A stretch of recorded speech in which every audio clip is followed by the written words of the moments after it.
ચીખલી તાલુકાના સાદડવેલ ગામે અંદાજિત રૂપિયા 110 કરોડના ખર્ચે વિશાળ જગ્યામાં ઊભી કરાયેલી કાવેરી સુગર કાર્યરત થાય એ પહેલા જ મૃતપાય અવસ્થામાં આવી ગઈ છે। રાષ્ટ્રીય સહકારી વિકાસ નિગમ દ્વારા કાવેરી સુગરને 2016-17 દરમિયાન આશરે 39 કરોડ જેટલી માતબર રકમની લોન આપી હતી। લોનની રકમ વ્યાજ સહિત રૂપિયા 59.37 થાય છે। જો કે કાવેરી સુગર દ્વારા વ્યાજ સહિત લોનના હપ્તા ભરપાઈ કરવામાં ન આવતા છેવટે એનસીડીસી દ્વારા કાવેરી સુગરની ટાંચમાં લીધેલી મિલકતોની હરાજી આગામી 25/4/2025ના રોજ રાખવામાં આવતા સહકારી આલમ અને સભાસદોમાં ખળભળાટ મચ્યો છે।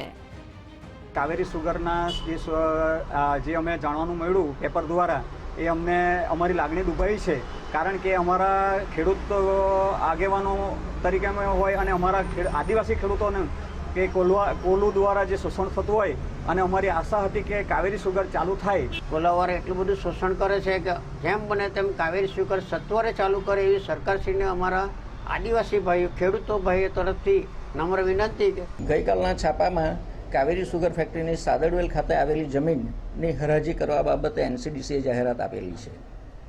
હવે એમાં વાસ્તવમાં એવું છે કે સરફેસિંગ એક્ટ હેઠળ એ કલેક્ટરમાં ગયેલા છે। સરફેસિંગ એક્ટ હેઠળનો કલેક્ટરે કોઈપણ જાતનો હુકમ કરેલો નથી, તેમ છતાં પણ એનસીડીસીએ સાદડવેલની જમીન હરાજી કરવા માટે જે પ્રોસેસ કરી છે તેની સામે અમે કાયદાકીય જોગવાઈ શું છે એનો અભ્યાસ કરી રહ્યા છીએ। કાવેરી સુગર હરાજીની કગાર પર હોય ત્યારે ભારતીય જનતા પાર્ટી માટે પણ શરમજનક છે અને આ ખેડૂતો માટે પણ આઘાતજનક પરિસ્થિતિનો માહોલ છે। ત્યારે જો આવનારા સમયમાં કાવેરી સુગર નહીં બને અને જો હરાજી થશે તો એ હરાજી કદાપી પણ અમે થવા દેવાના નથી અને અમે ઉગ્ર આંદોલન કરીશું।